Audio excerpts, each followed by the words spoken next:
Сәлеметсіңдер ме балалар? 2-ші сыныптың қазақ тілі пәні 79-шы сабақ. Сабақтың тақырыбы жұрнақ пен жалғау. Бүгінгі сабақта сендер жұрнақ пен жалғауды ажыратуды үйренетін боласыңдар. 62-ші жаттығу. Өлеңді түсініп оқы. Біздер шымыр жүйрікте, допты торға тоғыттық, еп қана емес бірлікте керек екен сонықтық. Балдырған журналынан.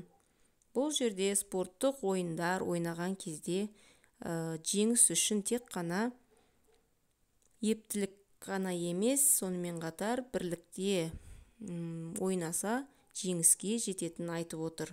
Қарамен жазылған сөздердегі қосымшаның жұрнақ немесе жалғау екенін айт дейді. Бұл жерде біздер, түбірі біз, дер көптік жалғауы. Допты, түбірі доп, ты табыс септігінің жалғауы. Торға, түбірі тор, ға бар септігінің жалғауы. Жалғау сөз бен сөзді байланыстырады. 63-ші жаттығу. Берілген сөздерден 3 сөйлем құрап жаз. Спорттық жарыстарда болады төреші, тәртіпті ол қадағалайды. Әділ болуы төреші тиіс. Осы сөздерден сөйлем құрауымыз керек. Бірінші сөйлем бойынша спорттық жарыстарда төреші болады. Екінші сөйлем ол тәртіпті қадағалайды. Үшінші сөйлем төреші әділ болуы тиіс. 64-ші жаттығу. Өлеңді оқып, ондағы қимылдарды жасап көрсет. Денені тік ұстағын, екі аяқты жұптағын. Оң қолыңды оң тұсқа, сол қолыңды сол тұсқа. Созғындағы тұр мұнда. Бірде төмен, жоғары, келтір тағы қимылға. Мұзафар Әлімбай. Антонимдерді тап.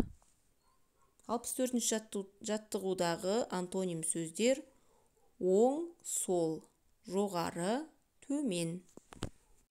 65-ші жаттығу.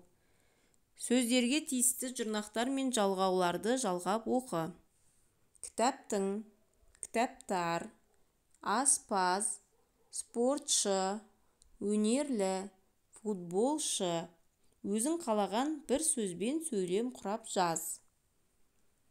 Біздің үйде анамның көптеген кітаптары бар. Анам кітаптың берер білімі мол дейді. Мен өскенде жеке мейрамханасы бар аспаз болғым келеді. Мықты спортшы болу үшін жаттығудан қалмау керек. Біздің сыныпта өнерлі оқушылар көп. Інім өскенде футболшы боламын дейді. Шығармашылық үзіліс. 66-шы жаттығу. Спорт жарысы туралы жазылған хабарламада қай сөз көп қайталанады? Оны керекті сөздермен алмастырып қайта оқып көр. Оқушылар арасында спорт түрлерінен жарыс болды. Біздің сыныптан Айнұр, Салтанаттар болды. Олар секіру, жүгіруден бірінші болды. Жарыс көңілді болды. Бұл жерде қайталанып тұрған сөз болды. Керекті сөздер қатысты, өтті, ұйымдастырылды, болды. Оқушылар арасында спорт түрлерінен жарыс ұйымдастырылды. Біздің сыныптан Айнұр, Салтанаттар қатысты. Олар секіру, жүгіруден бірінші болды. Жарыс көңілді өтті. Осымен сабағымыз аяқталды. Сау болыңдар.